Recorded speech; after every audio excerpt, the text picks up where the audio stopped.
Rickshaw Girl Chapter 6. Father had parked the rickshaw in front of the hut. Naima kept her eyes down as she passed it. Inside, she went straight to her mat and pulled the sheet over her head. She felt the thump of her sister landing cross-legged beside her.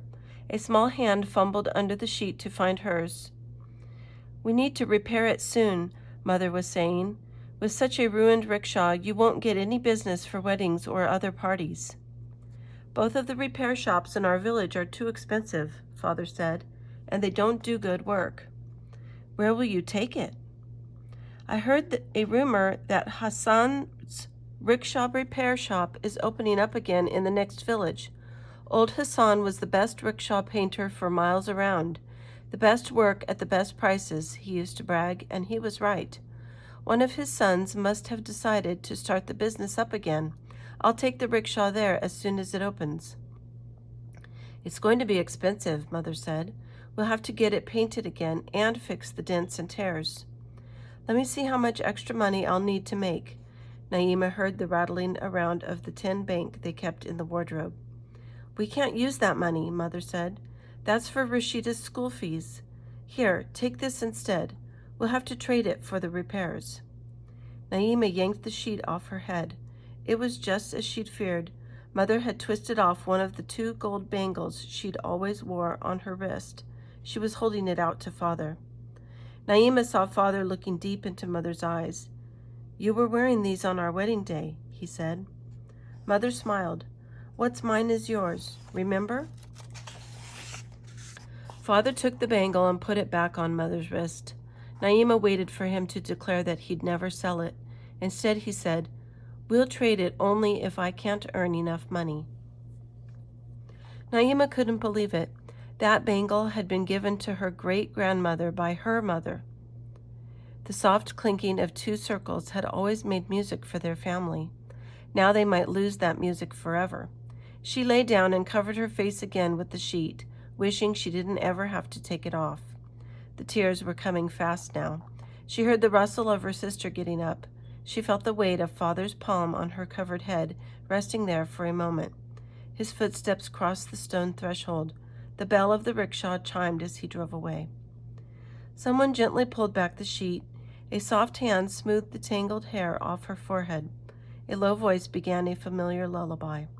Naima wiped her tears and drew a shaky breath. The pain inside her heart loosened a bit. The pair of bangles was still singing on Mother's wrist. Maybe Father could earn the money for the repairs. Chapter 7. After the crash, Father no longer came home for lunch.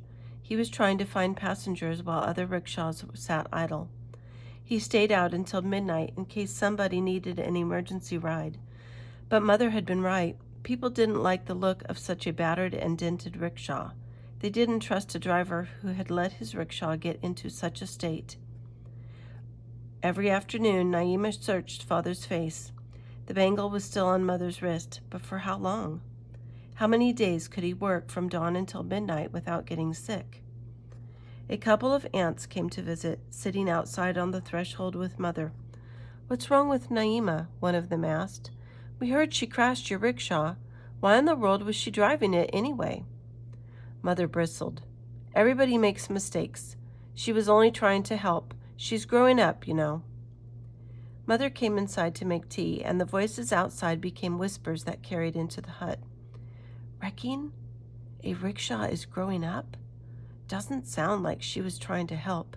Something must be wrong with that girl." Salim rode by, ringing his bell loudly, the white handkerchief poking out of his pocket. He even took it out and pretended to blow his nose, trying to make sure Naima spotted the signal. But she didn't push back the window covering and wave. She didn't dash outside so they could exchange a few words, and she certainly didn't slip over to the banana grove to meet him. "I'm already a disgrace," she thought.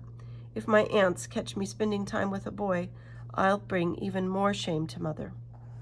During the next couple of weeks, Salim made several more attempts before the handkerchief disappeared and he stopped ringing the rickshaw bell.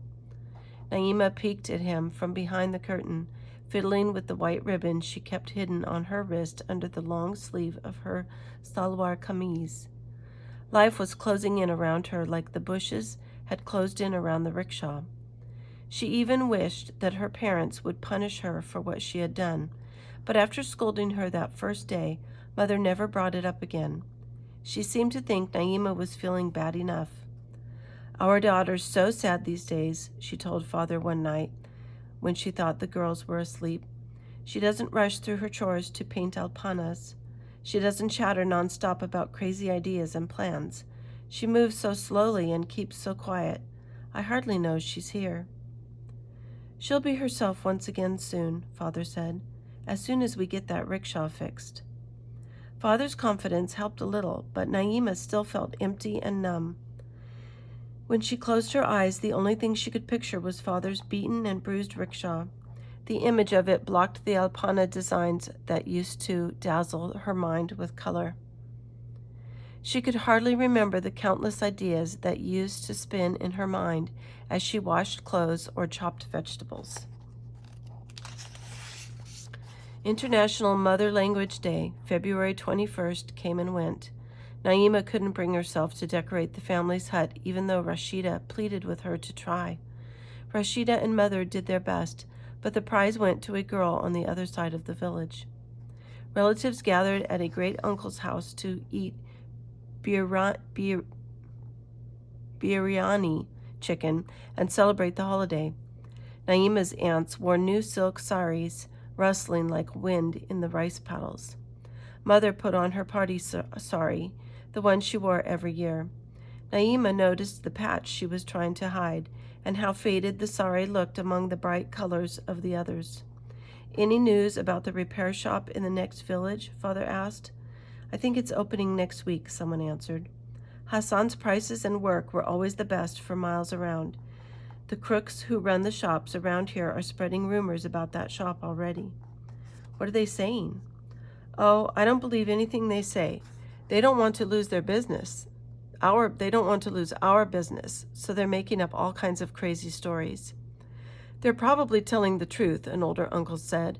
"The old man tried to train his sons, but neither one was as good as he was." "I'll let you know what I find out," Father promised. After the holiday, the days slipped back into their pattern. Rashida was back in school. Father was working day and night.